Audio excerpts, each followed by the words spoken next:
started soon, y'all.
Welcome in. I see a few people here. We're gonna go ahead and get started in about 5 more minutes, y'all.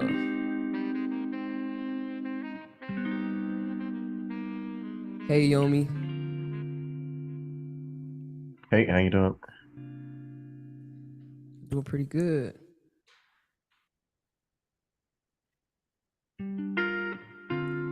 Have a few people here in person, a few people on live.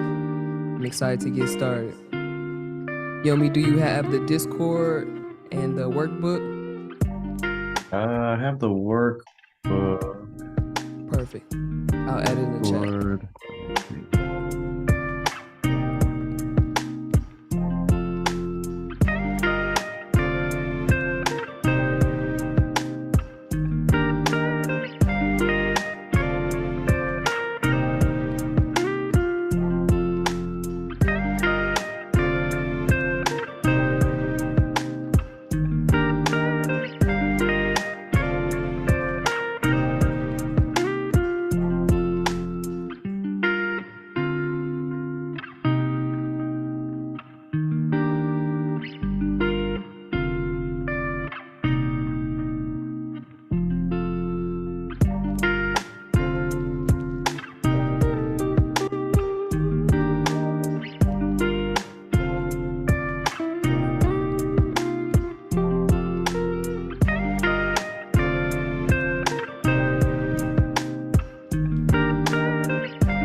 All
right, y'all.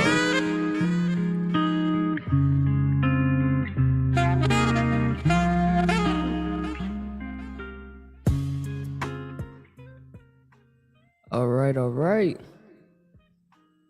Let me go ahead and stop. Hey, everybody. It is a little dark. Fix that real quick. It's super bright in here. All right, y'all. I'm so glad to have y'all, and I'm ready to get started. Let me just mute this TV real quick.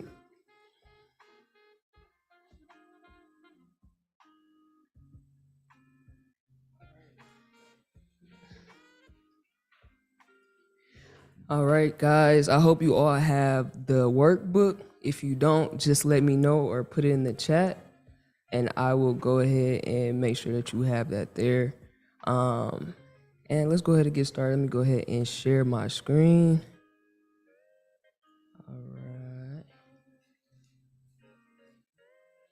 All right, let's get started, y'all.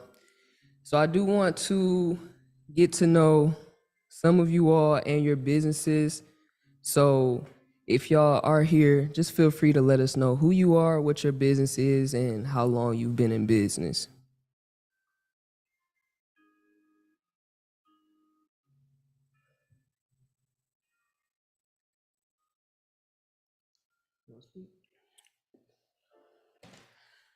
Can you hear me? Yeah. Okay. So I'm Tiaja. I do hair. My business is All Things Beauty by Tiaja, and I've been doing hair for over 10 years. Nice. What you specialize in?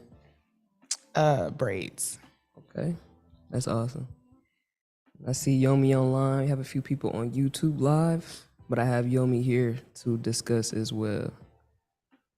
Hey everybody. Yeah, my name is Yomi. Also DJ Casanova.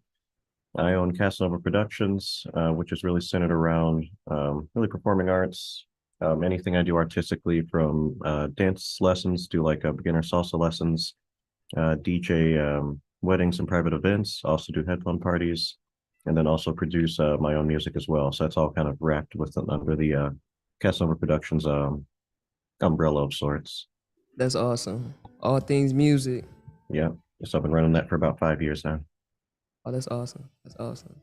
Well, I'm excited to get started, you all. And today is all about creating your 2024 marketing plan. And of course, you know, it may seem like it's a long time, but we're really trying to get those building blocks in order so that we have all the tools that we need to effectively and efficiently, you know, target and market our ideal customer through our content, our events, and all the things that we're doing to get more people through the door. So I will, again, go ahead and share my screen and we can go ahead and start with what we have here. And like I just mentioned, you know, we want to today discover your customer persona, position your brand, solidify your service offerings, and figuring out your buyer's journeys. So everything here is indeed building blocks to make sure that we can go ahead and get all of that together. And I'm just going to go through quickly here the business basics. I know that everyone here pretty much knows that you need something to sell, you have to promote it or advertise it, and you need to sell it. And all throughout the while, you need constant improvement, tweaking your product, tweaking the promotions, and then continuing to sell. So in order to sell, we have to find our customers, and there are 4 elements of a good market. Just knowing that this certain type of people have a pain point, the client or the person has purchasing power. So basically what that means is we want to make sure that our ideal customer or the people who we are targeting in the business has money to fund us and to pay for our products and our services and pay us what we deserve. And I feel like no matter what the price point is, there's always a customer for you, especially if you have all of these tools together and lined up so that you can go ahead and target them correctly. So I do have an example of purchasing power. There was this young lady who wanted to help people build resumes for people who didn't have jobs so they can go ahead and get a job. But there's one issue there. If they don't have the purchasing power, there's no way that she would be able to sustain a profitable business if the people who she's targeting doesn't have a job or doesn't have the means of income to help, you know, pay for those services there. The next thing is to be easy to find. We always want to make sure that, you know, you're easy to find, you're easy to locate, and your customer can find you easy. And we're going to talk more about that too, so that we can be everywhere that our customers and our clients are at. All right. And then lastly, it must be a growing market. Does either of you all know any examples of growing markets right now?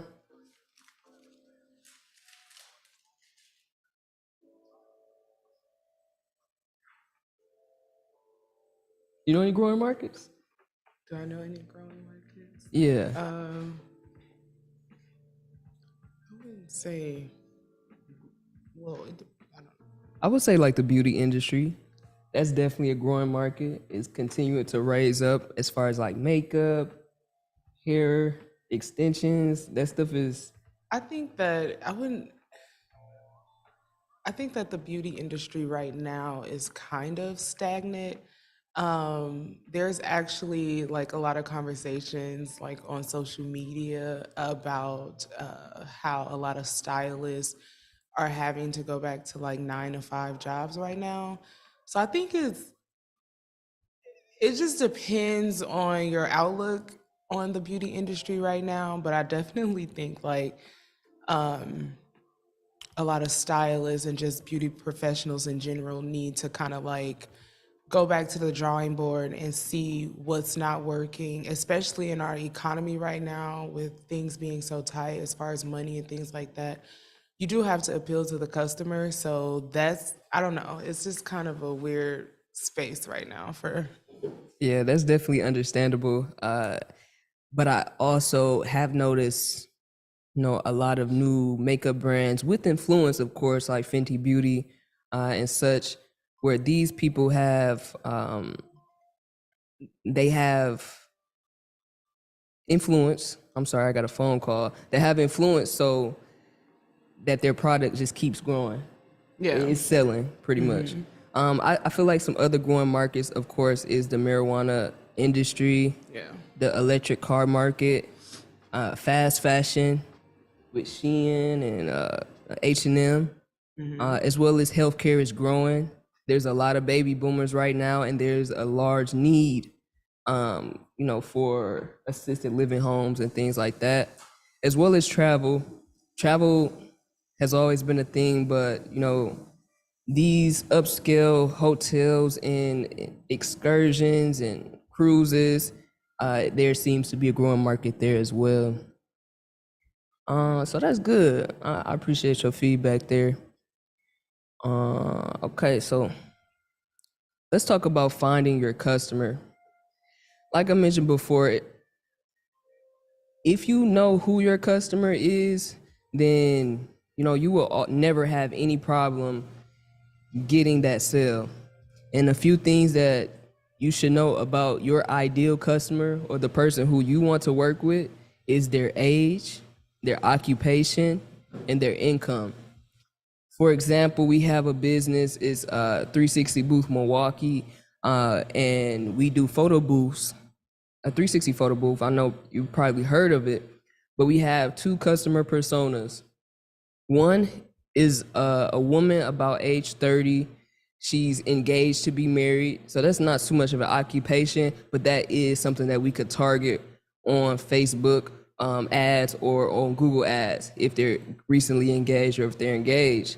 And their income, we're expecting the income around 100,000 so that they are able to have discretionary spending at their wedding to be able to afford. Yeah, absolutely, Yomi. This video will be saved on the Discord as well. And, absolutely, I appreciate that. So the income. So that was one person. Our second customer persona is events coordinator at any corporate job. So that would be the occupation title. This lady and this woman still is around that age, 30 years old. And then her income working at a corporation, it could be anywhere from 60 to 90,000 per year.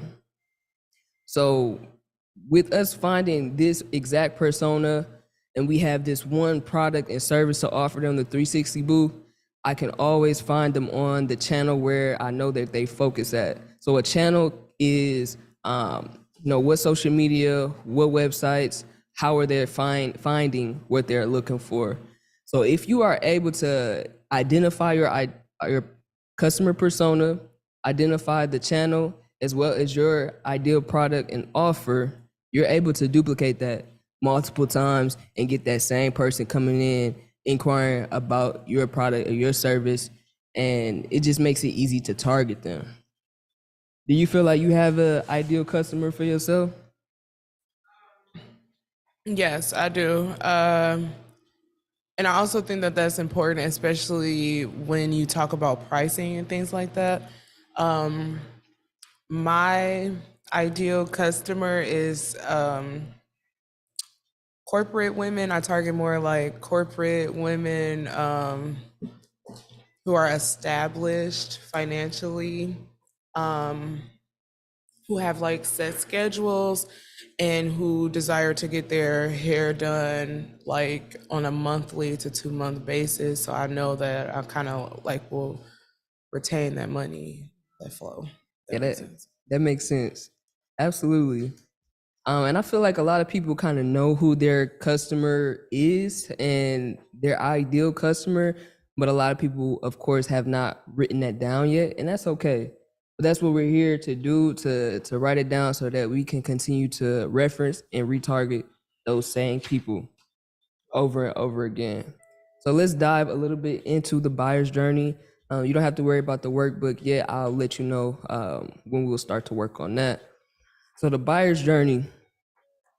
Whenever we are targeting a customer, we must be solving their problems. So we must know their pain points and their needs, and also their problems and challenges.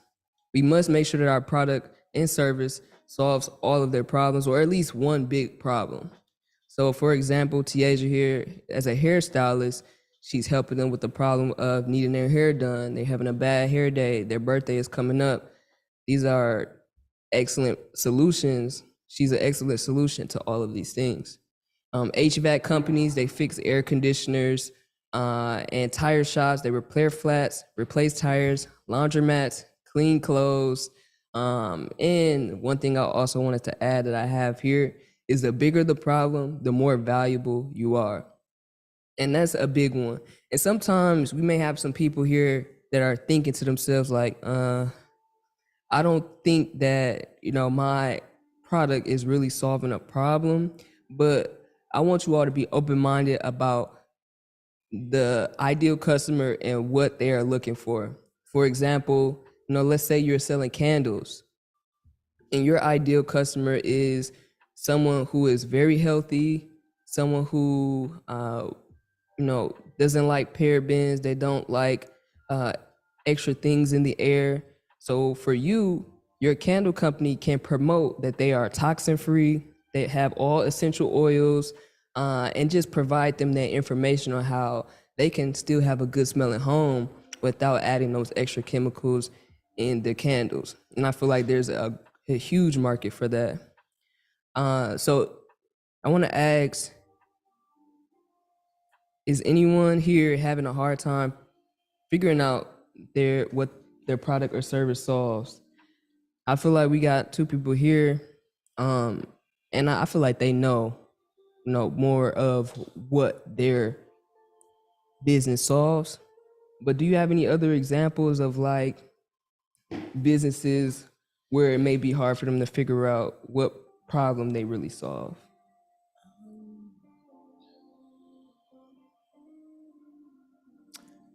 I, I don't know any businesses that I feel like it's hard for them, because all of the businesses that like come to mind, like childcare centers and Uber or Toro, those are all problem solving companies. I think that sometimes people though can focus on like trying to figure out the problem that that the customer needs to be solved, but sometimes it's just the convenience. Sometimes it's literally just that, like, some people are in a point or in a space where they just don't want to do it, and you have the service to provide for them. And then some services or businesses that you start, you should look at it as like a luxury. So in that sense, yes, I am adding to your life, adding to, this is a luxury for you. And that's how I like to think about hair as well. And that's helped me, especially with pricing and things like that. Like, you are coming to me because, one, you don't know how to do it, or you do know how to do it and you don't feel like doing it. Right. So this is a convenience for you. Or sometimes people are just coming for the experience. So it's like, I want to sit here, I want to enjoy my coffee, my book, or sometimes silence, and just get my hair done and then feel really beautiful afterward. So Yeah, I agree with that. What do you think about like antique shops? What is the problem that they solve?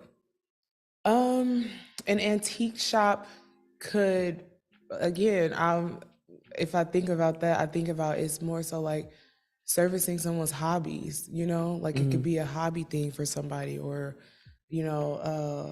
learning about history. I don't know, but like, You're being outside of the box thinking, so I like that you're speaking on the hobbies, the history, yeah, and or there's just like the accessibility. absolutely, and I feel like I see so many of them, and it's just interesting because there's a customer for everything.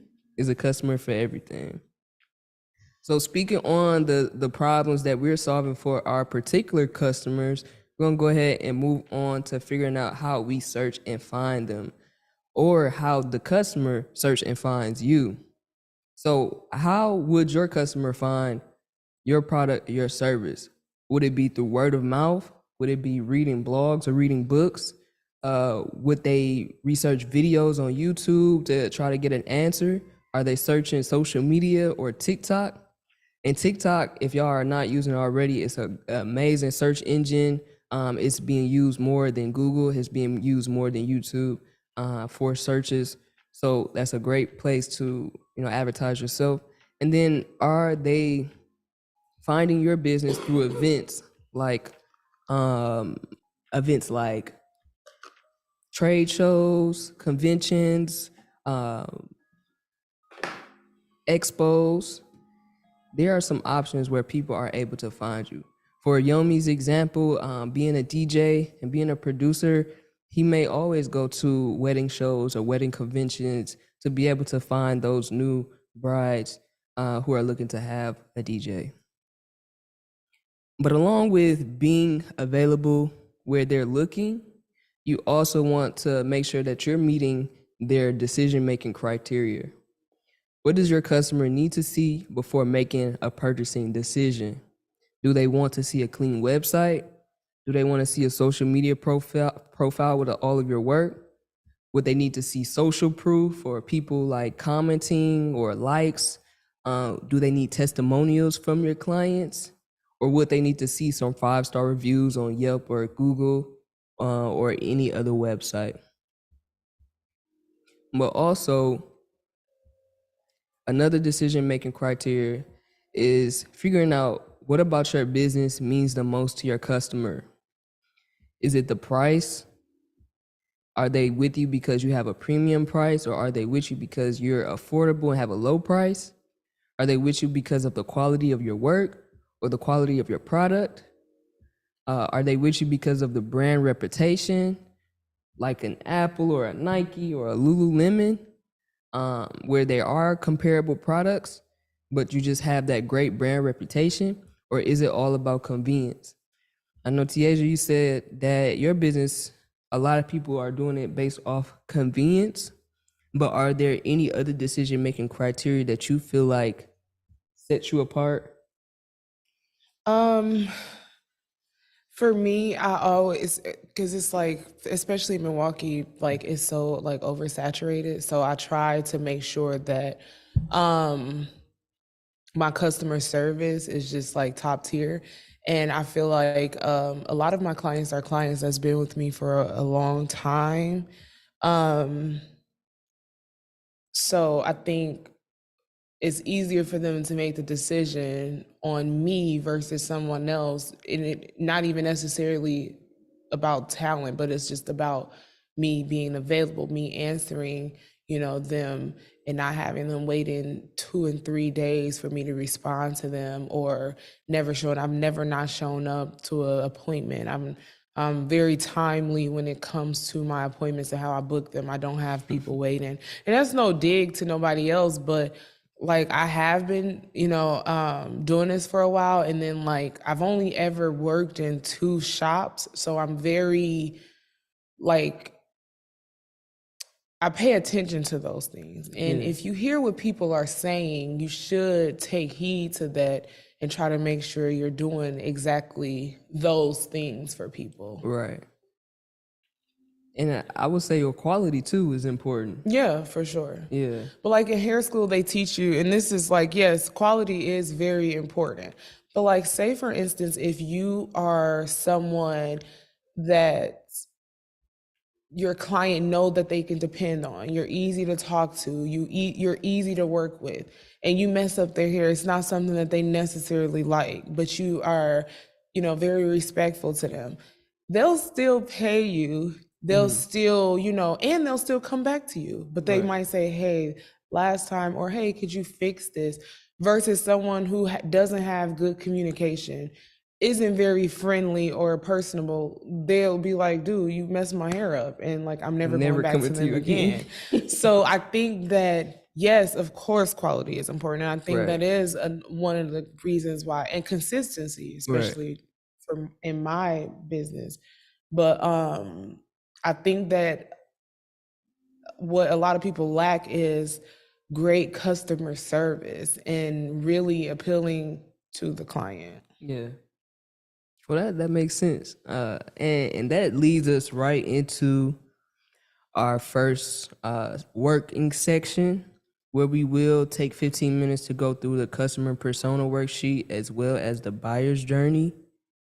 And let me go ahead and show you all this. This is only page 1 and page 2 of the workbook. And pretty much we're just gonna go over your ideal customer. And some of the important things here is just the behavior patterns. What do they do? What are their purchasing habits? Are they online searching for things? Are they going into new stores? How are they discovering your business? Are they just trying out any old new hairstylist? Are they getting recommendations for a DJ? This is an important section here. And all of these things, as far as interests, hobbies, values, and then the narrative development, that is things that you will be using in your Facebook ads as well as your Google ads or any kind of ad targeting. And then the next one here is really doing a deep dive into your pain points and your needs, figuring out what the problems and challenges that your audience faces, and then figuring out how your customer finds your product or your services. And the final thing here is the decision-making criteria. What about your brand sets you apart, makes you at the top of the list when it comes to them going ahead and picking you out? Is it the price? Is it the quality, brand reputation, convenience, or anything else? So guys, you go ahead and take about 15 minutes and go ahead and complete that. I'm going to play some tunes and we'll be back at it here soon.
Got about 5 more minutes.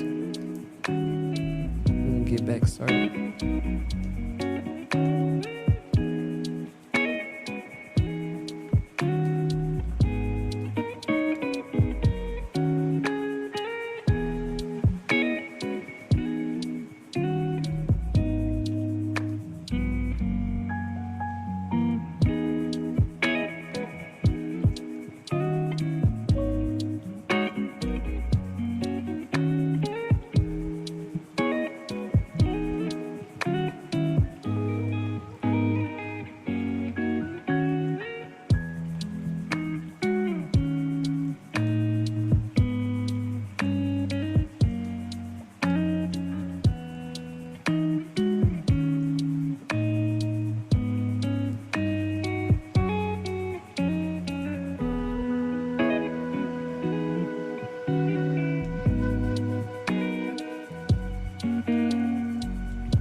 let's get back into it.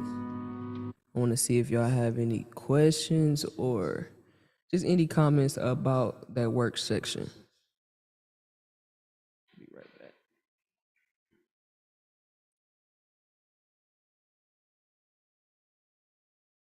All right, good. Let's get going then. I guess quick question. Oh yeah, absolutely. I'm about to ask this question. Yeah, so I guess I guess definitely for myself, but I guess I'm thinking about like a new entrepreneur as well.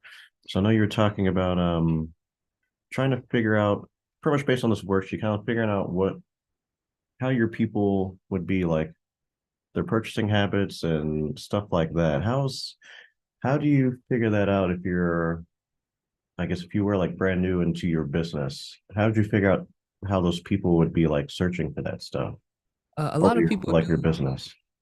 like market research and surveys, but a Like lot of putting out your own people, surveys? yeah, conducting your own surveys, Right. especially with your ideal client. So if you don't mind me asking, who is the type of person who you're looking to have hire you? Yeah, so at least what I have right now is yeah, so it'd be like kind of two different groups I'd be looking at. So at least mainly for like the weddings and stuff, I'd be looking mainly for like wedding couples, people Okay, that recently just got married, so recently engaged couples. That'd be like one main market. okay. So at least that one, since I recently got married, I have like an idea of at least how they'd be looking for things. So that one's not too bad. The other side would be more, I guess, for like I guess like the event creation as well as like the headphone parties and everything. That's where I'm trying to focus more on like partnering up with like corporate event reps that are looking to like create events for their company, trying to partner up with them in order to help create events. Yeah, But that that makes was a sense. little bit more new, so I'm not exactly sure how they'd be looking for people to partner with for those types of events. One great way that I've been using to kind of get into a new market and discover the types of things that that person in that role would be looking for is going to LinkedIn and just shooting them a message. I just have a couple of questions about how you go about looking for these types of things in your business or within your corporation. Um, and that's pretty much a survey, even though it's just a message, pretty much. But that way, people are very open to that, especially if it's not like let's connect Right. on LinkedIn.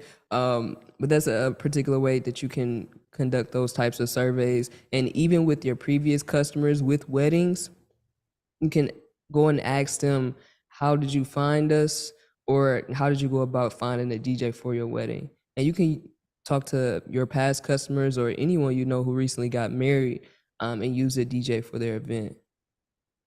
Gotcha. I appreciate that. I hope I answered your question. Oh, I definitely did. Okay. Thank you. All right, no problem. So we're getting into branding now. And anytime you all have any questions, feel free to interrupt me, stop me. Be more than happy to talk. I get tired of talking, guys. Not as all right. So branding is all about being memorable. They say you don't have a brand if someone is not willing to walk across the street to buy a comparable product. And a lot of people don't want to hear that, but it's a true thing. Whether that be a logo that stands out, a product that stands out, or an unbelievable offer that would make me want to, instead of purchase this one here, go over to you and purchase what you have to provide. They also say you don't have a brand if no one is willing to pay a premium for it. And that's the thing here, guys. I want everyone to get what they deserve and have people pay what you're worth. And that's okay if some people are beginning or just starting. I do have a friend who just got into photography who will be watching the playback, but I don't want them to be discouraged on, not being able to charge a premium rate for what they have going on right now. And what I have to say about that is, with us finding our ideal customer who can afford the premium that we want to receive, we are also building those building steps to provide the types of services that they are looking for, so that it will be no problem for them to pay a premium. They'll be happy and they'll keep coming back. So that's what we're doing today, figuring out how we can get our people to pay what we want them to pay, but also providing them the excellent service along with that. So we have a couple examples. I do have a couple of people here in the house and online, a few more people online.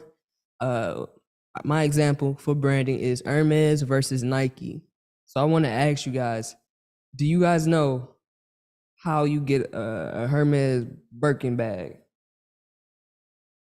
Don't you have to be a member or something like that? Yeah, you have to be a member. Is it You like, have to have like a certain income level and a class or something like that. Like everybody don't get in. yeah, it actually, she's kind of right, but not as far as like class or income. But literally, here's the Birkin bag for those who hasn't seen it. But pretty much they have a limit, so you have to spend at least $200,000 in Hermes to be considered and put on a list to possibly get a Birkin bag. So it's not so much of a class, but it is exclusive to where they want you to purchase a certain amount to be considered to purchase it. And you may not even get that call until a year or 2 years later. But I think that's super exclusive.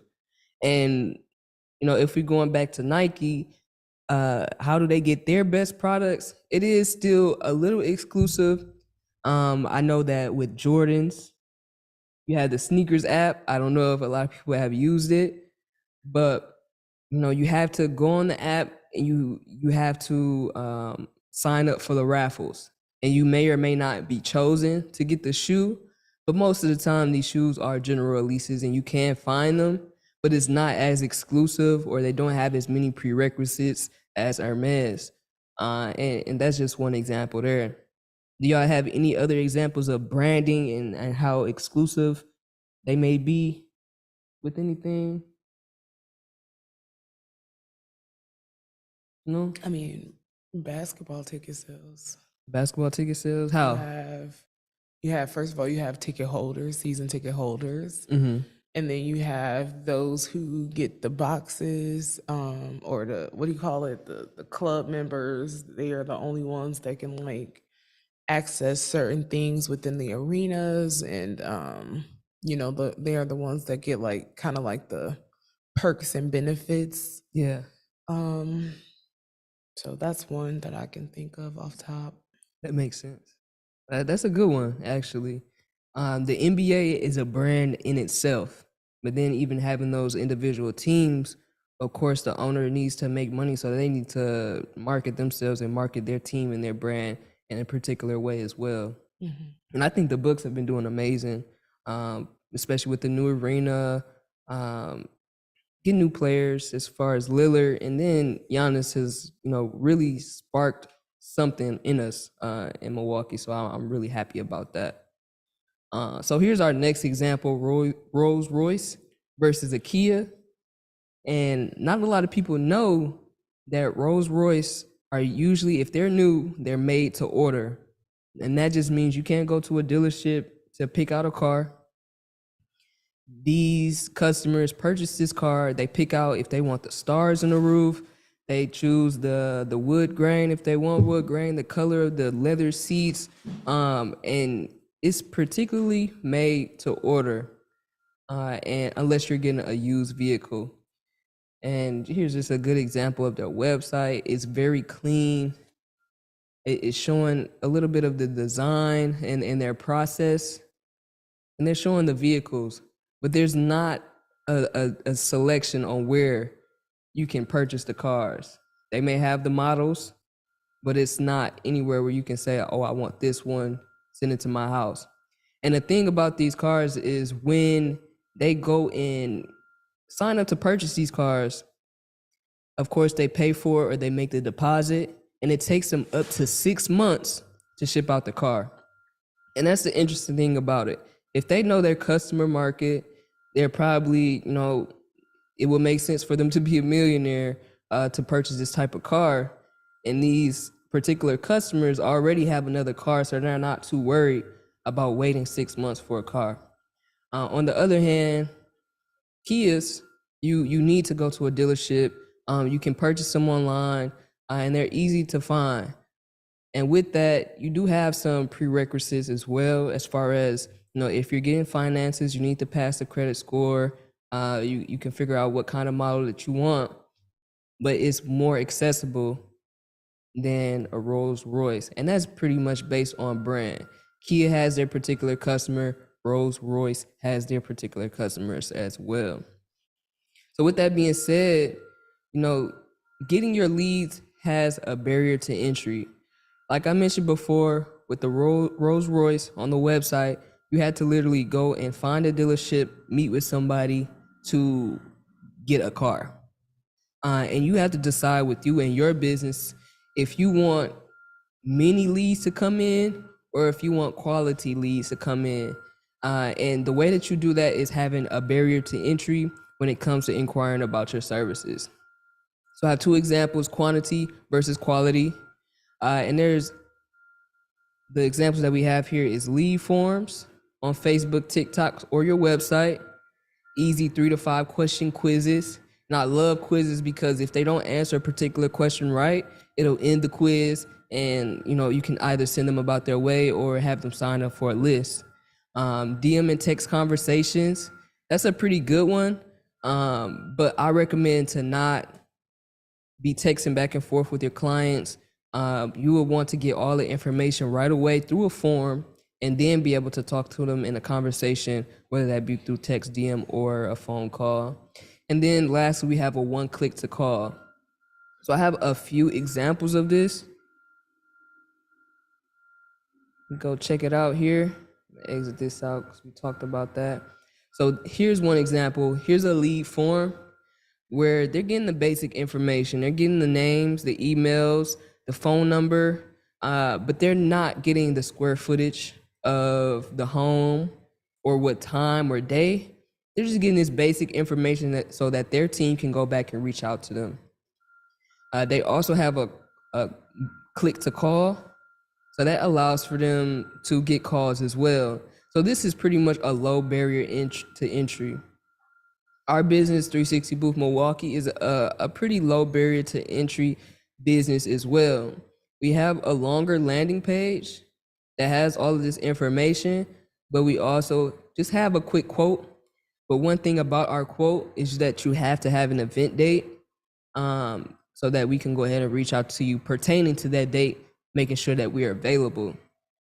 So those are the different types of forms that you could possibly be using here on your site, or even on Facebook and TikTok, they have forms as well. So the next one is quality. This is a high barrier to entry, like we mentioned with the Rolls Royce or even the Hermes. So that includes a long landing page, kind of what I showed you with 360 Booth Milwaukee there. And it just includes all the information that they need. They have testimonials, reviews, frequently asked questions, the book to call and click to call, as well as the form.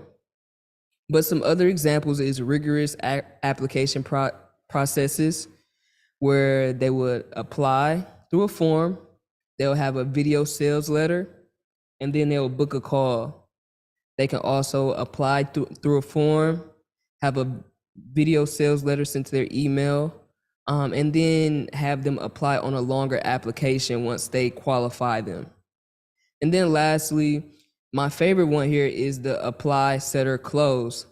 So they will apply online, and then the setter is usually someone who gives the prospect a call and pretty much see, like, are they qualified? Are they ready to move forward? And then if they are, they'll go ahead and schedule with the prospect a time to have that final meeting with someone from your sales team that will go ahead and close and get the sale. So here are two different examples. So I want to ask everyone here, what is most important to you? Having more people and more leads, or having type of quality leads? I think for me, it's just having quality leads over Quality. more people. Okay. So how would you qualify them and kind of sort them out? That makes sense. Well, for me, like you see the price is the price, and in order to secure that spot, you have to pay a non-refundable deposit. Um, and some people agree to that and some people don't. But like I don't spend my time like going back and forth. Of course, I answer questions if you have any questions before you book. But 9 times out of 10, when you go to my website or you contact me for any service, you know that there's a non-refundable deposit, and you know the price. I don't hide anything about the price. It is what it is. And so you kind of can eliminate, or, just kind of understand who your client is going to be just by that before. And it kind of just eliminates asking or having to have people ask so many questions and then end up not booking anyway. Yeah. So the site kind of just lays everything out for you. It gives you all the prices. And before, confirming the appointment, you need to pay the deposit. So I kind of have that system going for myself. I like that. That's a good qualification. Making sure that, they're paying a deposit to have the appointment. And I think that you're getting quality, leads by having your prices so straightforward as well. By having that there, they can pretty much see, like, is this something that I can afford? Is this something I'm willing to put my time and value and money into? Anyone else online? I want to ask you guys, what is more important for you? Is it quantity of leads or quality of leads? I don't know if that's okay. Yeah, I see you. I think quantity. I feel quantity because the more you have, even if they're not really sold on booking or whatever, if there's a conversation that could be had, you can convince them, and you can get business. When if you didn't have that person there, you wouldn't have them for that to sell them on your product or whatever. I agree with that. I actually like having quantity at first and then moving them through a qualification process. Because like you said, you can reach out to them, you can keep them in your database to follow up with them. You can still send them deals and discount offers throughout the year. I just think, being able to keep them is definitely good right there. It looked like we got Mr. Hayes on the line, but we got Ms. Hayes picture and name on her. But that's all right.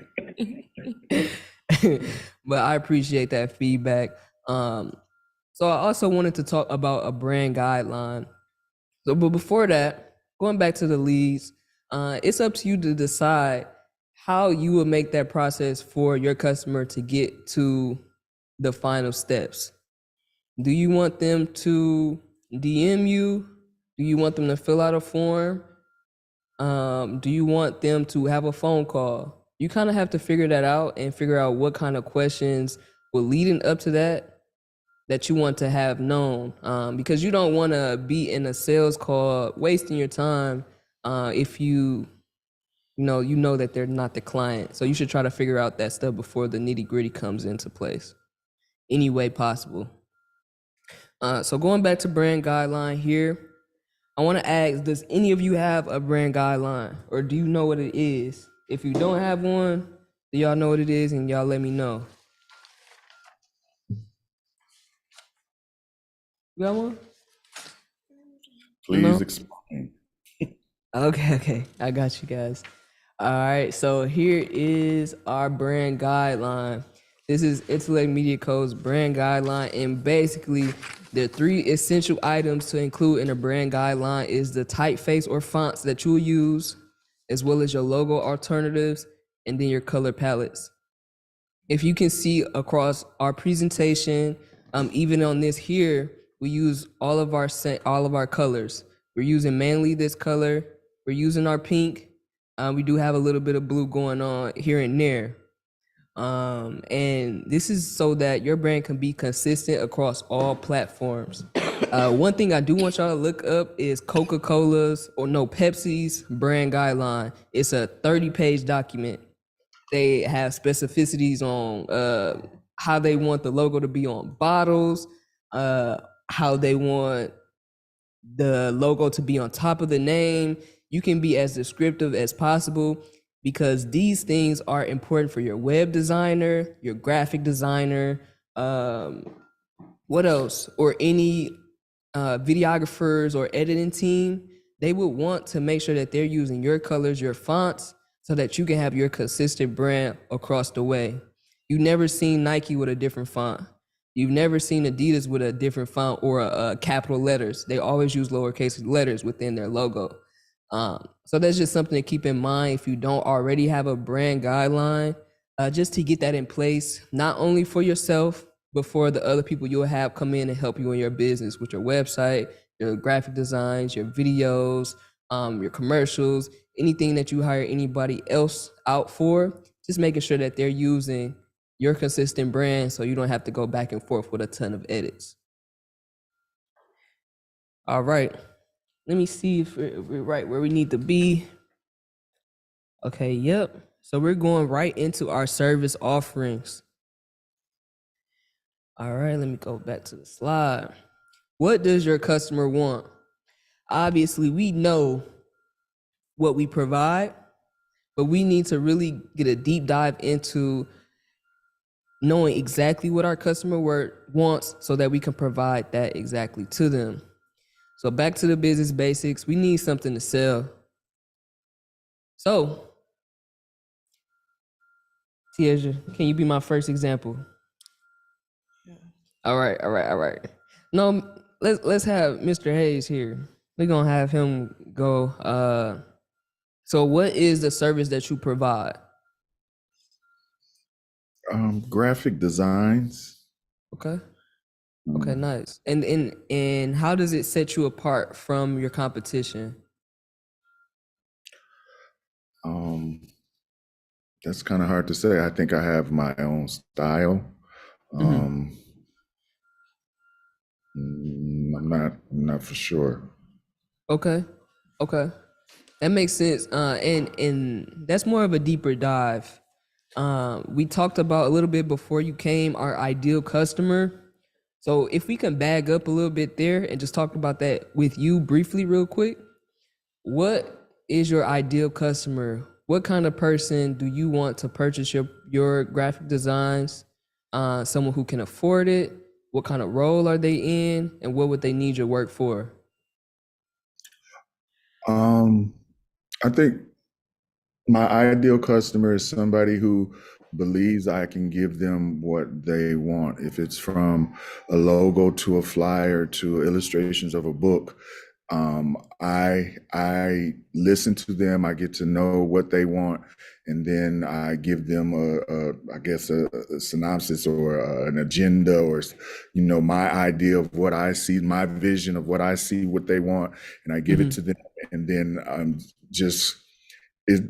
I look forward to the passion of what I'm getting, because I try to put passion into what I envision for my customers, and I try to bring that out of them for them to have an expectation of that same passion that I'm having. That makes sense. I actually like that. You do have a great passion for what you're doing, but it looks like you're meeting with the customers, you're talking to them, and you're kind of discovering if they're the right client for you. And I want to ask you, how much time is that taking you to figure that out, if they're going to be a good customer that's right for you? How long does that take usually? Well, with graphic design, I don't see if it's a good customer until we have the end product, and then after it's all over, I realize if they were good or not. Yeah, then that makes sense. And that's what You know, really figuring out who that ideal customer, Well, that same but persona. Go ahead. but I feel like in the initial consultation, you can also kind of see if they even take themselves serious. Because, like, a lot of times with graphic design, even just like in my experience of like working with graphic designers, like on anything, business cards, logos, and I worked with you a lot, and I had no problem paying you. But like some people, they'd be like, oh, why does it cost that much? Or, why is it taking this long? Or, like they question your ability or what you can do. So I think that like having consultations, meetings, and making sure that you guys are on the same page as far as like expectations will help you determine if the client is even worth your time or not. You know what I mean? Like, I feel like the initial consultation always helps you decide, like, okay, this is going to be a problem client, or okay, this is going to be a smooth client. They're going to respect my pricing, respect how I do, my business and stuff like that. Yeah, that makes sense. That's definitely true because Yeah. you could go all out into helping and giving somebody what they said they want, and then they can turn around and say, I don't like it, or or I'm going to go in a different direction, and is kind of frustrating. But not everybody's happy with the product. Yeah, that makes sense. I would really want for you to get your ideal customer so you can continue to target that same type of person in that same type of role. You know, whether it be a printing business owner like Miss Ship, and you can find 3 or 4 or 5 of those people who are in the same type of business that can always get you those graphic design jobs that you're looking for. Just because, and when we talked about it earlier, if we're able to find the product that we're going to service, which is a graphic design, we have that one type of person that we're going to look for, we can target them every time so that you can get more and more business. Because like I mentioned before, today we're trying to get our building steps so that we can create our 2024 marketing plan. But all of these things matter when it comes to us reaching our goals and getting to that final step here. So that's really good. I really like your feedback and hearing about your process. Does anybody else want to share their service offerings and how it sets them apart? And that's okay if not. All right, we can go ahead and move forward. All right, so one question I always want people to ask themselves is, what you're selling, is it really what people want? And I'm not trying to be facetious or even, make you doubt what you're providing, but I want you to think on a bigger mind frame of, how can I personalize my product for the particular type of person who I'm trying to attract? Do I have to make any additions? Do I have to, say things in a certain way?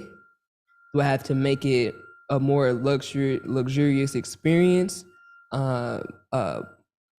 Make it so that your ideal client and your ideal customer wants whatever you have to offer because it fits so well to what their wants and needs are.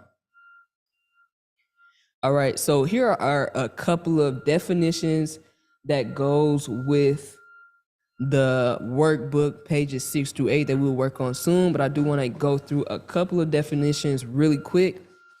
And if you don't have, see a couple new people on, so if you don't have the workbook, I'm going to add the link here really quick. It's in our Discord. I just added to the chat. So an undeniable offer is, what could you offer that makes most of your ideal clients say yes? Is it a free trial? Is it a consultation beforehand? Is it showing your space as a DJ? Is it them inviting them to an event so they can see your space and what you provide for your clients that you already have, how can you make an undeniable offer? So a USP is our next one here. That means unique selling proposition. What about what you're selling sets you apart from the competition? And that's a little bit of the question that we asked before, but I always want to make sure that, we're offering something in addition, so that if there are two different products and your prospect is looking at both of you, y'all don't want to have the same type of product. Y'all want to have some differences, so that, if y'all are the same and you're more expensive, of course they're going to go with that other one, just because you have nothing additional to offer. So what makes you unique? What is setting you apart from the competition? And what is making you different? Customer segments, and that is different groups of customers. For example, a lot of people use this one: prospects, clients, and past customers. They are in a different group. You speak to them differently. You have different campaigns for them. Some other examples for Tiaja's business, being a hairstylist, would be, family, friends, supporters, people who just love you, who you are as a person, who wants to come and support you and get their hair done by you. You also have consistent buyers, and then you also have blue moon buyers. And an example of a blue mooner could just be like someone who always gets the same particular style, but they only come like once a quarter, or if they're getting braids for the summer, they only come one time a year. You can have a certain customer segment that targets this type of person every spring, saying, "Hey, we have a deal on your favorite braids.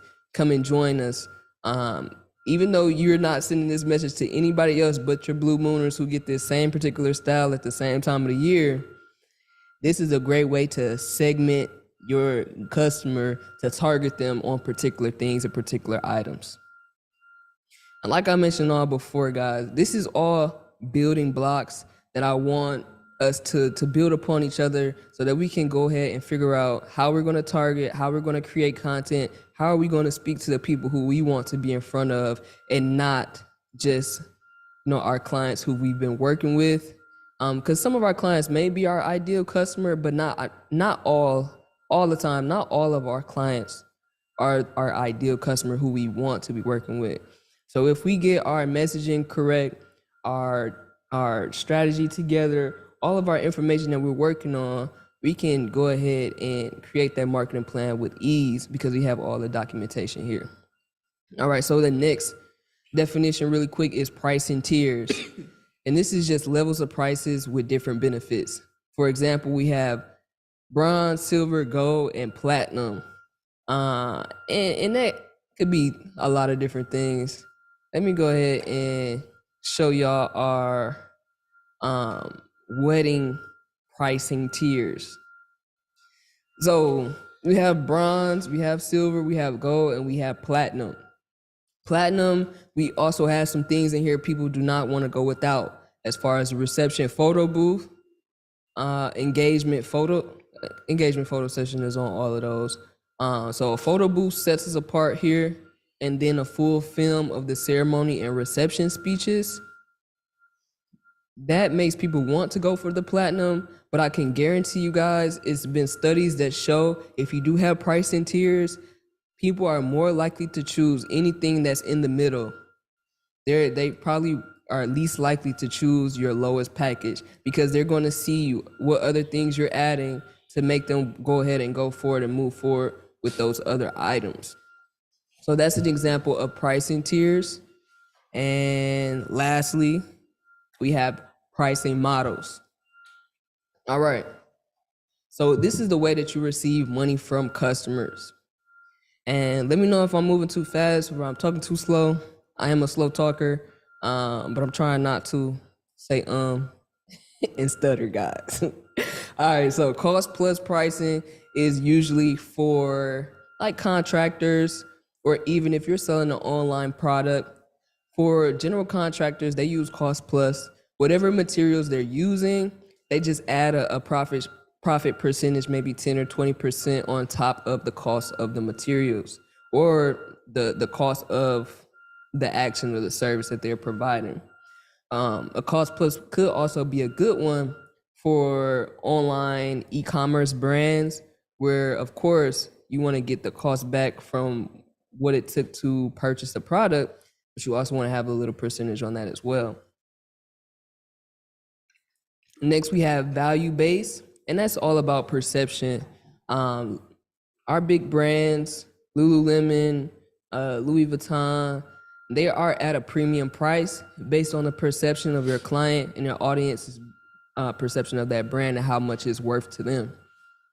So we have hourly. A lot of people have hourly, when you're working a job, you have an hourly rate. And sometimes, if you have studio rentals, we rent our studio out hourly for a flat hourly rate. Fixed is, like I just showed you with our wedding packages, it's descriptive, but it's a fixed price. It doesn't change if you stay within those guidelines there. Equity is if you're looking to acquire or purchase a business. So if you perform a certain amount, you can get 10% of the business and things like that. And then last we have here performance-based. We see a lot of performance-based with ad agencies who run ads. If they are able to produce and provide for you $500 worth of sales, they'll get 10%, which is $50. So that's what performance-based fee is. And then last, we have retainer and subscriptions. And you have to figure out what kind of works best for you and your business and even your ideal client. And I can say a retainer or a subscription works best for those luxury items. So if you're doing car detailing for baby bloomers or people who collect cars, you come once a month, you clean their cars up. That's a great business model or pricing model for that type of business. But you really have to figure out what works best for you.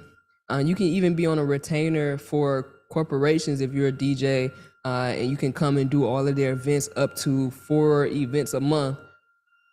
Not a month, for 4 events a quarter, for a contracted price that they're paying you quarterly for you to come in and do that. I love subscription. It keeps the business flowing, but you all have to figure out what pricing model works best for your particular customer, because you really have to get in their shoes and figure out what they would like. So we're gonna work on a quick activity real quick.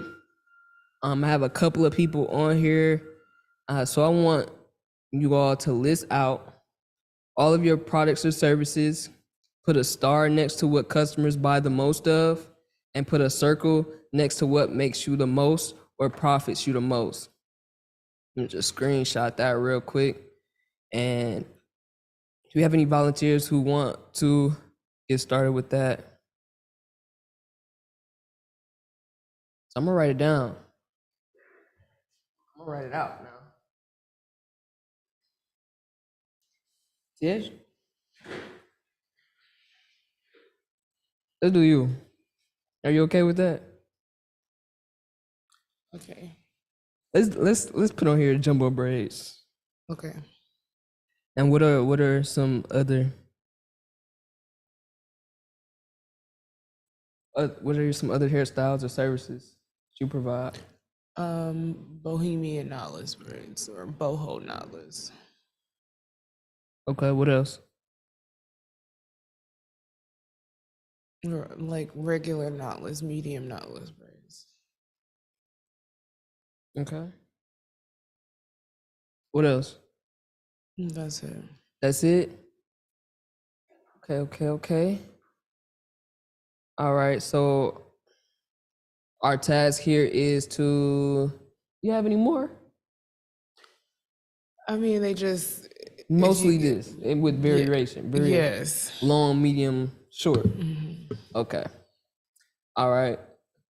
What do people buy the most of? Let's start out. Waist length, pencil size knotless.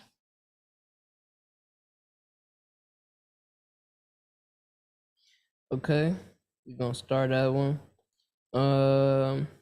What about the medium box braids? Those are popular.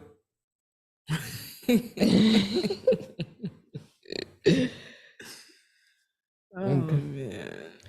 All right, we're gonna start that one too. Okay. All right, and then we want to circle what makes you the most money. What makes you the most money? What makes me the most like Yeah, what which people two book? styles? Yeah, Which people book a lot, or no, what make which two styles Oh. profit you the most? boho knotless? Boho knotless. You can do two if you want. Both the waist length and the Okay. Okay, guys. So we're seeing here that we have a good one. A lot of people are booking one of the items that profits her the most. Boho knotless is a product that she has, but a lot of people aren't booking them as much. And I think that's where we have to find a solution. So where is that customer at? How do we find this type of customer, and who is looking for those types of braids? So my question is, for the ones that are starred, the fan favorites, why do they like those?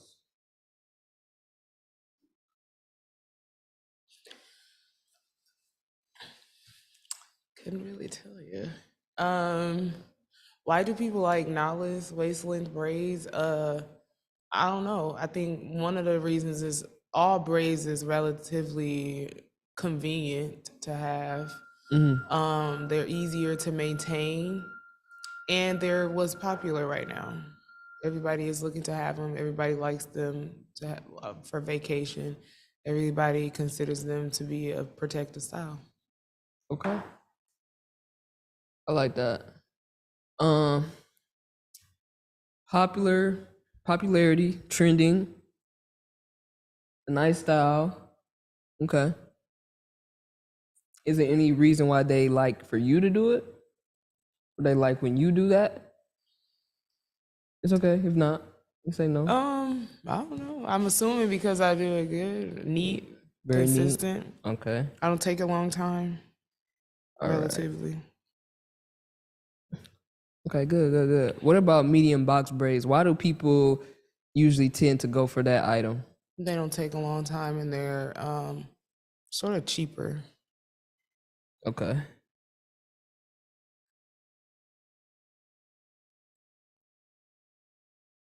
Time efficient and a little bit more affordable. Okay, I like that. So my next question is, is the customer who's purchasing the medium box braids the same ideal customer, your corporate work lady who's consistent on a consistent basis? Does that customer kind of fit in those medium box braids? Most of my reoccurring clients, they tend to get the smaller knotless, like waistline knotless. Yeah. They So- fit. Do you say what was the question? Do they fit into? Is that customer, that corporate client that you're speaking about, like your best ideal customer, is that the same type of person who is usually getting those medium box braids, Yeah. not the waistline? No, they're normally getting the smaller waistline knotless. Okay, so no, they're not getting the medium box braid. No. Okay, so who is the type of person that? Are getting a medium? Yeah. Like high schoolers, Okay, those girls, okay. get So the medium braids. So either that could be another customer segment or another customer profile for you, because I wouldn't necessarily like rule out those younger girls who are looking for that. So I would continue to take advantage of that. All right, and then we already answered this last question. Would your ideal customer want your most profitable services? And you said yes, your ideal customers do want the boho knot list. They also do want the waistline. So I appreciate you for participating in this. And again, guys, this is on page 6 and 7 of the workbook. So I do want to have anyone else. Yomi, do you want to go through the service offering activity with me as well?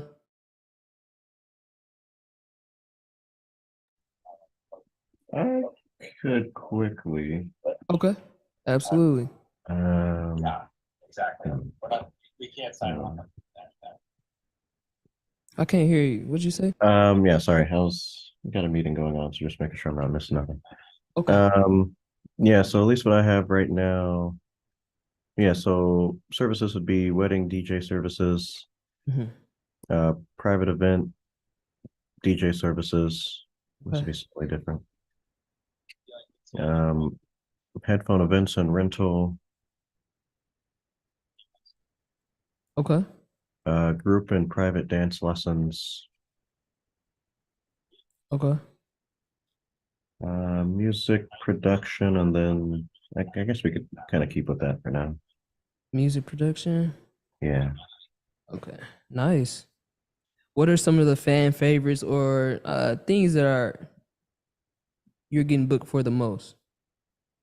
This point, it'd be mainly the weddings Okay.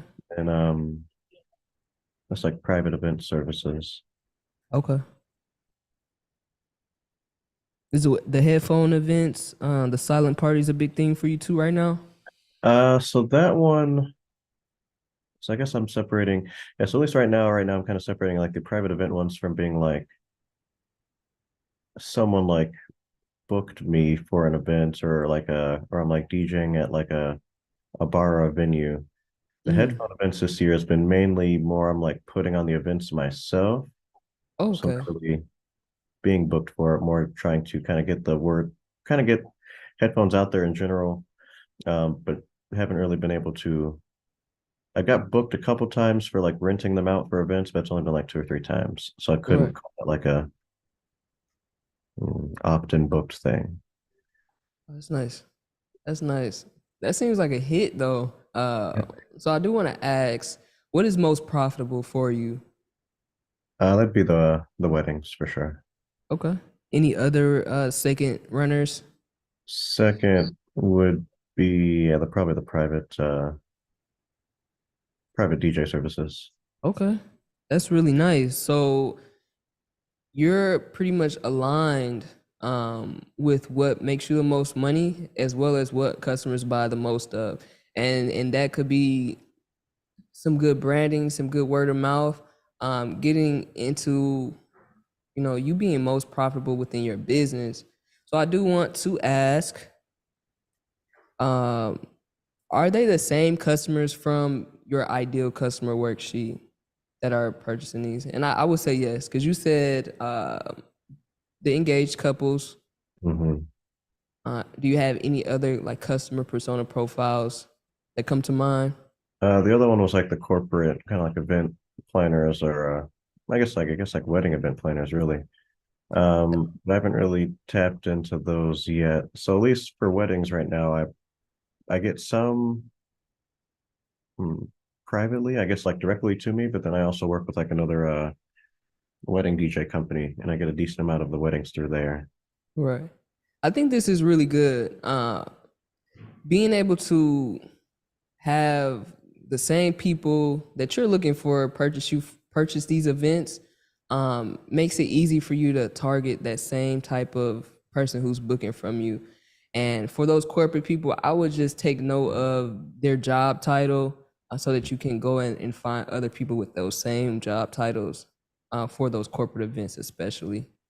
Um, but I think Right. this is really good. Your service offerings are clear, and you're getting to the people who you're trying to reach.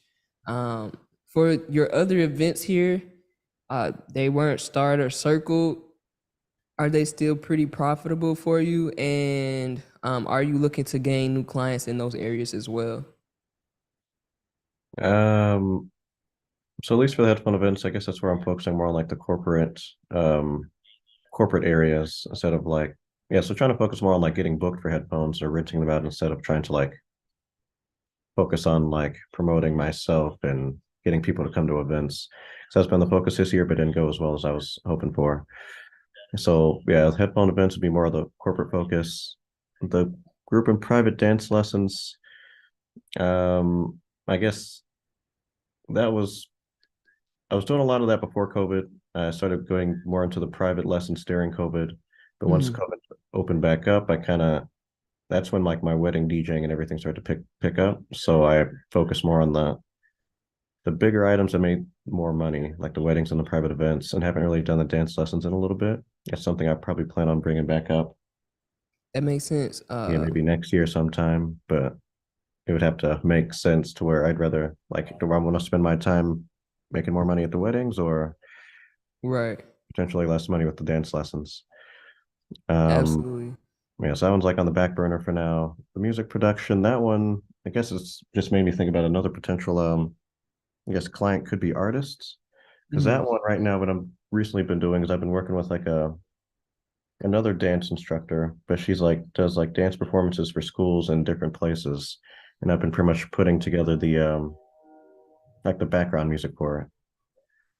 So something I've been enjoying, but it's just a matter of yeah, that definitely would need to be like a new group I need to get into is more like artists that'd Right. be looking to get help with like music production or potentially if they're releasing like a new album, potentially do that through a headphone event. It's yeah, That's something I awesome. can kind of think a little bit more about. Yeah, All that's these a things kind great of idea. intertwine. Just depends on what they're looking for. I actually like that a lot. And you even hosting events by yourself, Mhm. that just brings a lot of brand recognition to you as well. So I love that you're doing those headphone events. I think that's a great idea for your music production, your clients if they want to have you help them throw their release party and Yeah, have the headphones there. That's great promotional for yourself as well. But obviously, you would want all of this to make sense for you. I will keep those events like in your back pocket. We'll be talking more about that here soon. I believe in day 2, and ways you can connect with your clients and your prospects and your target and ideal customers. I appreciate you for joining me in this activity as well. no problem. Thank you. Yeah, no problem. So at the end of the day, guys, we want to have our service offerings. We want to fix it. We want to promote it. We want to fix it again and adjust to our ideal client and then keep promoting. Um, if we're promoting and not changing our product, sometimes we can get stagnant or our sales can be stagnant because we're not crafting our offer in a way that appeals to the people who we're trying to attract. And the other side of that as well, maybe our product is not up to par to where our client or ideal customer would want it to be. So that's the whole idea here. We already know what we provide as a business, but we're just figuring out how we can craft our offer and get some of the things that we are really looking for done um, for our client. So we pretty much did that all who are online here today. The service offering activity. We do have some more time. So Mr. Hayes, if you want to, please let me know and we could do this for you as well. And again, guys, this is on page 6, 7, and 8.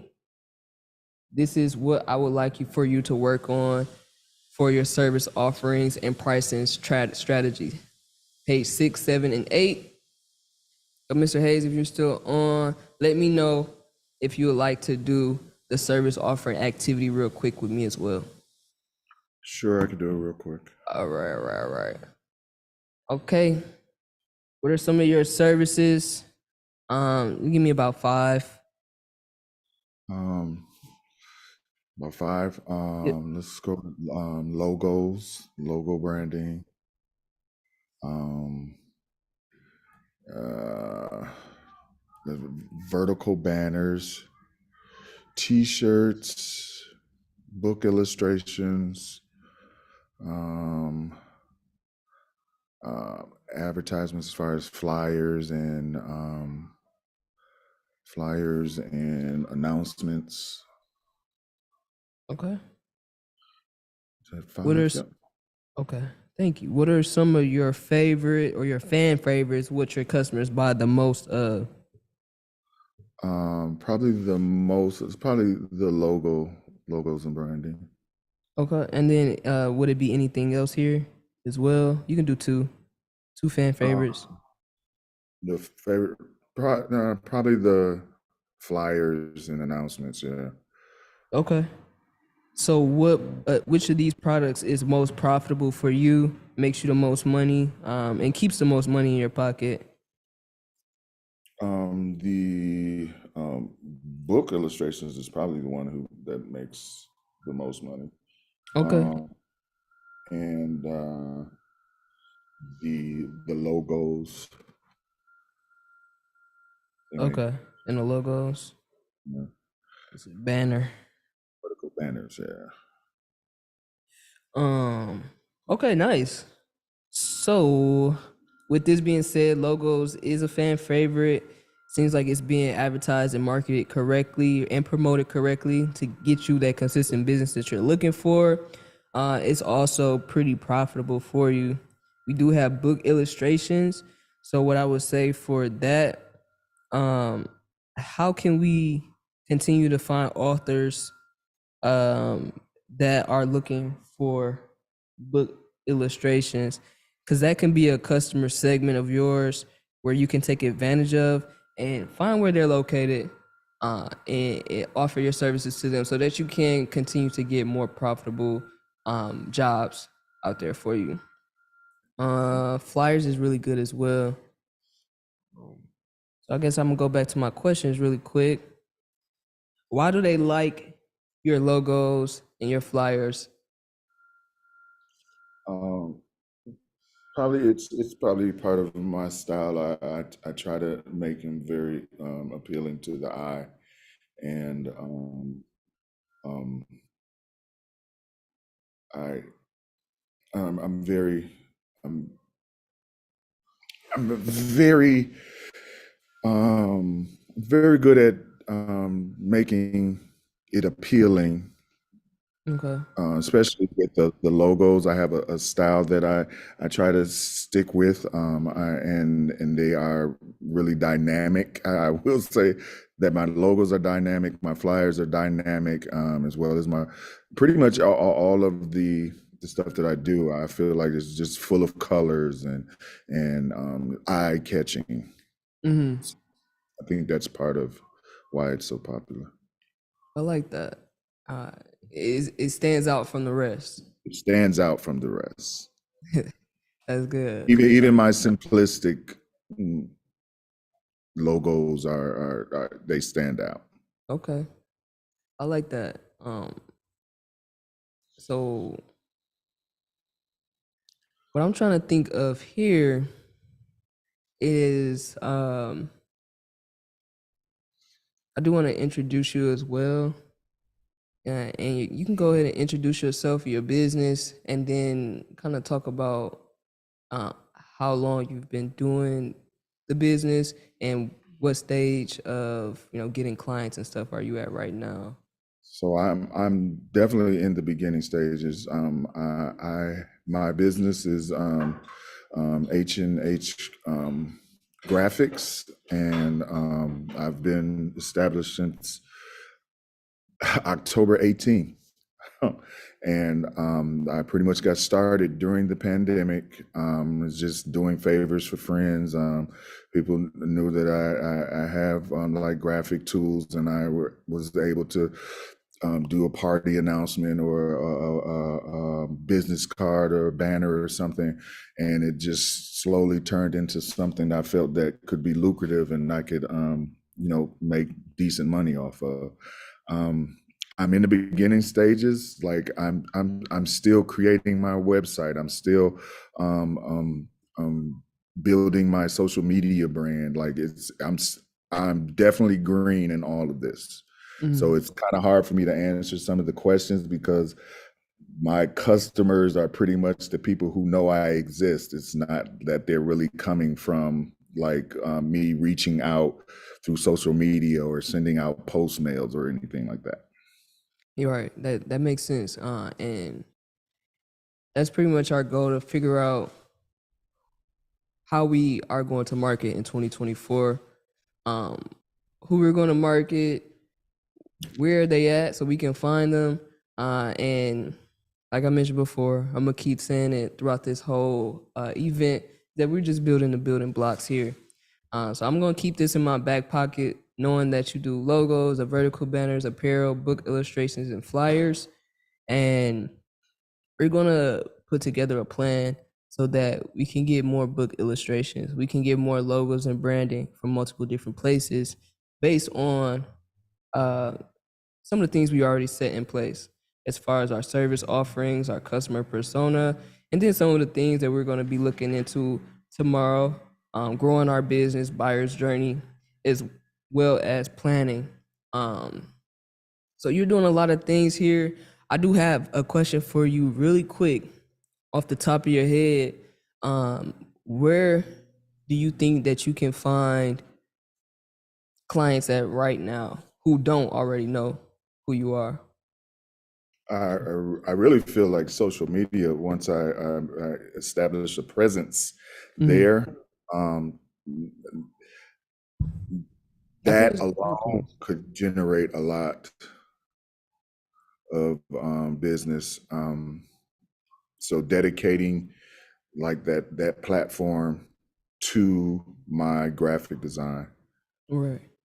I agree with that. Social media is a great place. There's many different avenues and channels where I feel like you can target, like small business, Facebook groups. But I wouldn't. It's just particular places that I feel like you can target those people who are looking for exactly what you have to offer. And we'll get more into that. Thank you for participating with me. And we have some time here. I kind of went over a little bit, but we'll be good. I do want y'all to take 15 minutes or so to do the service offerings and pricing strategies, pages 6 through 8. So we're gonna have here your unique selling proposition, what sets you apart, your innovation, your artistic style, your core services. We already list these out. You know, your 5 things. We have logos, branding, banners, apparel, book illustration, flyers. For Yomi, we have wedding DJ, private event, headphone events, group and private dance lessons, as well as music production. And then for TH, we have jumbo braids, boho knotless waistlets, and medium box braids, along with other things.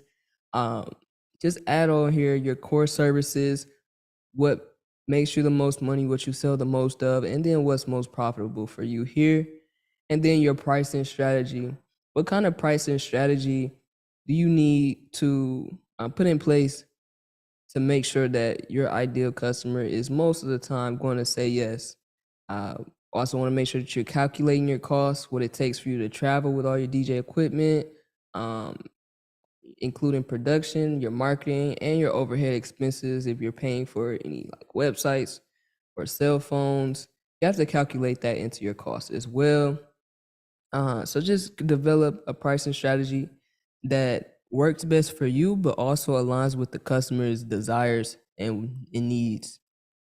And then lastly, here we have pricing tiers and packages. For a lot of you, you can skip this if you already have pretty much, you know, if you get this certain type of braids, this is going to be this amount with these different features. So I would just take a look at pricing tiers and see if you need to modify what you already have it all. And just take a couple minutes, guys. Go ahead and work on this for the next 15 minutes, and we'll be back. All right.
Really quick, guys, if you don't have the workbook, I'm gonna put the link here on for the people on live for you to go ahead and sign up.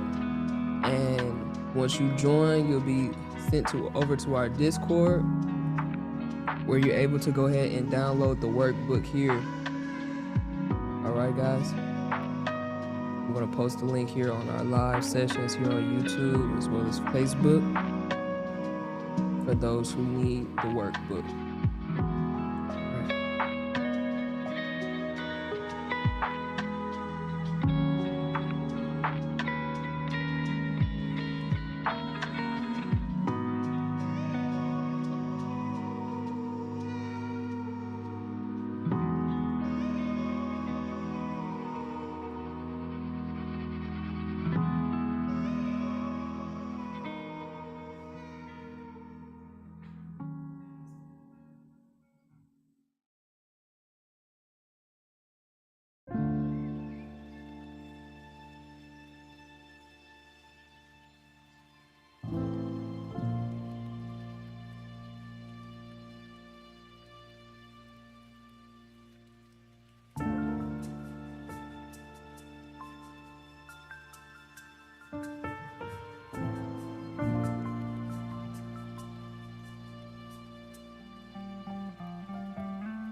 We'll wrap up here in 2 minutes.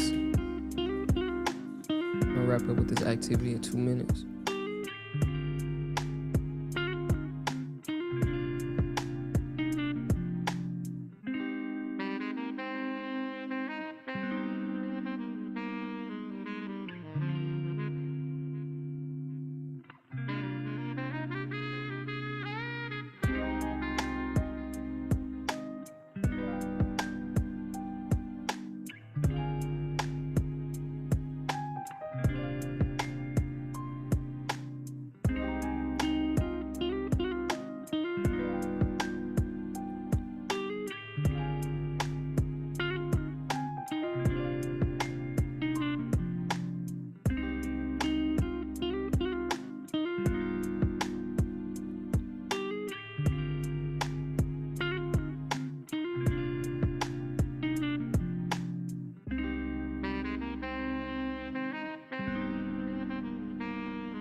All right, everybody, we're gonna welcome you all back. Welcome back, welcome back.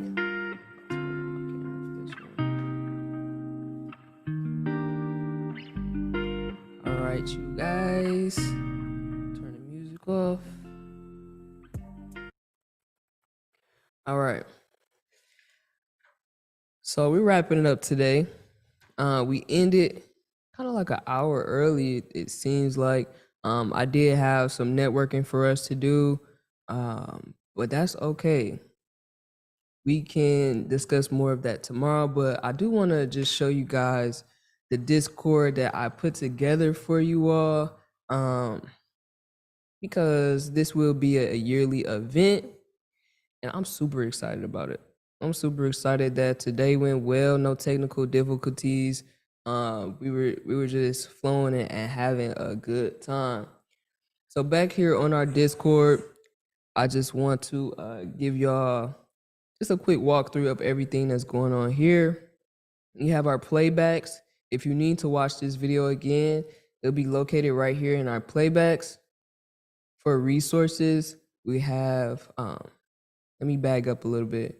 Even here, we'll have our Zoom links for the next days here as well, and the playbacks, of course.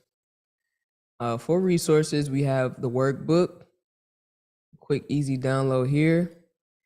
Tomorrow, we'll get started with our vibe boards, and pretty much this is a workspace for yourself if you don't want to use paper, or if you don't want to use a little bit of workbook, if you like tactile, fun things like that, you're able to go ahead and move these around and have fun with these pertaining to your own business on your own board. All you have to do is go back out into your main area once you sign on, of course, and just duplicate this so that you'll be able to go ahead and edit it and do as you please. You can even type in here and it gets smaller as you go. So I think this is an amazing tool for us that we will be using tomorrow. So that is in Vibe boards. Day 3, we'll go ahead and start with our calendar mapping. And I could just show you mine really quick, my calendar map for next year. And everything that we're doing here today is what I've done for myself and for my businesses. I went ahead and got this calendar map together where we just put everything on the calendar so that you can get a bird's eye view of everything going on. And we will be working on that in day 3.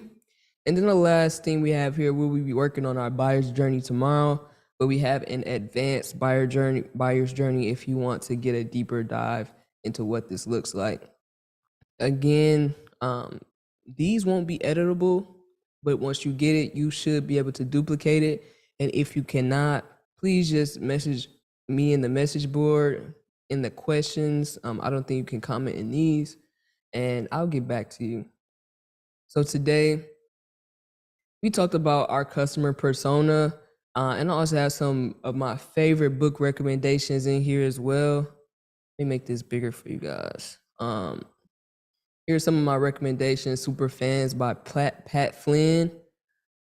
And I think this is a great book for today as far as finding our customers, keeping them engaged with everything that we do, whether it's our content, events that we throw. This is a great book. The first recommendation for today. And then we can get to talking about these here soon, but they're all here in the resources. So what I want you all to do tonight, as we wrap up, before you get going, go ahead and introduce yourself here so that all of our attendees, there'll be new attendees that come tomorrow, so that they'll be able to at least see who you are, what you're doing, what's your business or role, where you're from, how long you've been in business, what's your favorite thing about running a business, and what advice would you give to your 15-year-old self. Also, leave a brief description of your business, as well as linking your socials or your websites for us to go and follow you and continue to be with you. So we want to do that today, and we'll work on sharing your product and services, anytime throughout this event. And then if you all just want to talk to each other and chat a little bit, we have a Just Chatting channel where you can discuss pretty much anything. And then if you have any questions, not even just for me, but for anybody and about themselves and their businesses, feel free to go ahead and message here in the questions section. We can even ask questions for all of us as entrepreneurs and asking what we think about certain things. I really want to make it engaging for us here. So I also put up here upcoming events. I know I just showed you guys our calendar for 2024. So we do have our 2024 calendar with all of the upcoming events, intentional leaders, our Back2Business Bootcamp, as well as our marketing master classes, where we'll be doing kind of a deep dive like we've done today, just one-day events where we'll be talking about these topics here. Back2Business Bootcamp will be next year, November 26th through the 28th. And then we also have a few workshops recommended for any high school students or anyone looking to begin or grow in photography, as well as grow in podcasts, because the idea here is for people to come in, learn what we do here in our studio and our space, so that we can refer them to some of our clients who we can't take. So that's why we have those workshops there. We're looking to grow and expand, and this is what we're doing. we're putting together a whole calendar for you guys as well, figuring out how we can go ahead and plan ahead of time the things and initiatives that we need to do to move our business forward and move ourselves forward.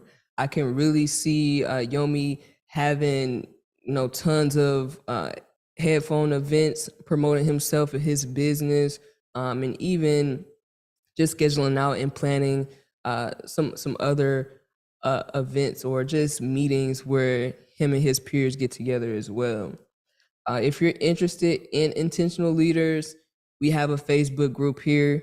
Intentional Leaders is a safe space for thought leaders and business owners to be held accountable. And it starts in January on the 15th. But if you want to go ahead and join, go ahead and join that Facebook group, and I'll keep you updated. But joining that group just lets me know that I can reach you there when we get started in January. And then lastly, I know it's not over yet, but Back to Business Bootcamp, if you want to join us for next year, we already have that set up as well. Here's a link to go ahead and book that out as well. So I want to go back to me. Let me go ahead and do front camera. I don't know if that's a good, clear image. Maybe I should stop sharing. Hold on 1 second. All right. So today we talked all about the business basics, building your customer persona, starting with the buyer's journey and figuring out your service offerings and pricing. And these are all just building blocks. This is probably stuff that you already know, but we wanted you to take a deeper dive and figure out if all of the things that you already have in place aligns with your current customers and with your current target audience. And that just gets us ready and prepared for tomorrow, because we will be using the customer's persona. We will be using our service offerings and our pricing to do what we're doing tomorrow, which is mapping out our buyer's journey. We'll also be figuring out what it takes to grow the business so that we can start planning. And tomorrow we'll be writing out all the things that we think it takes for us to move forward, whether that be hiring new people to help us out to work multiple events, training, as well as any events or initiatives, or if we need to be filming any marketing content or just content that we're going to post online. That is the next step for us tomorrow, is just getting our content strategy together based on all the things that we talked about before. But yeah, guys, it was a great first day. We're going to end about 50 minutes early. I planned on talking a lot to the guests here, but there are a couple people on YouTube live, but not here on Zoom. So we're not able to hear you, not able to talk to you, and I can't keep up with the chats. So here we are. Day one is a success. I'm super happy. No technical difficulties. We had it all planned and set out for you guys. So I do want to ask you all if you have any questions for me right now. No, none here. Okay. All right. Yeah, I appreciate it. All right. Great. That sounds good. All right, bet. If you are not able to make it tomorrow, obviously we will have the playbacks here on the Discord. I hope to see you tomorrow. And even if some of the workbook does not pertain to you right now, I just want to reassure you that all of these are building blocks so that we can go ahead and map it out.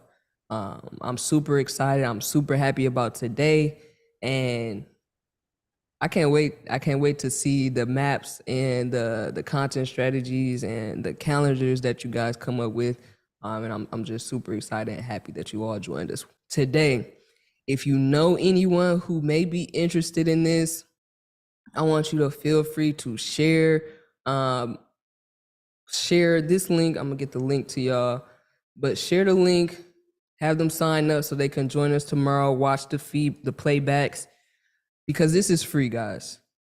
I want to be able to provide and share this so that everyone has the right tools that they need to go into 2024 with a clear mind of what kind of content they need to make, what kind of things they need to do to set themselves apart, as well as move their business forward and reaching their monetary goals.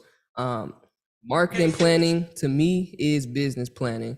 And that's pretty much what we're doing here is getting together all of those things that are necessary to go ahead and reach our goals for 2024. But yeah, I added the link there.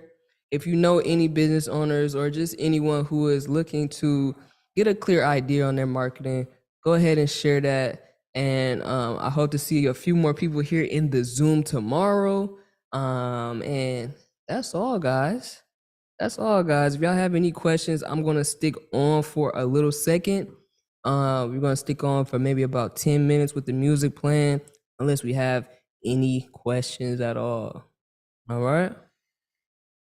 All right. Well, thank y'all for joining me. I'll see y'all tomorrow, okay? Thank you, Caleb. Thank you. And thank you. Have a great day. You too. If you have a little boy, this is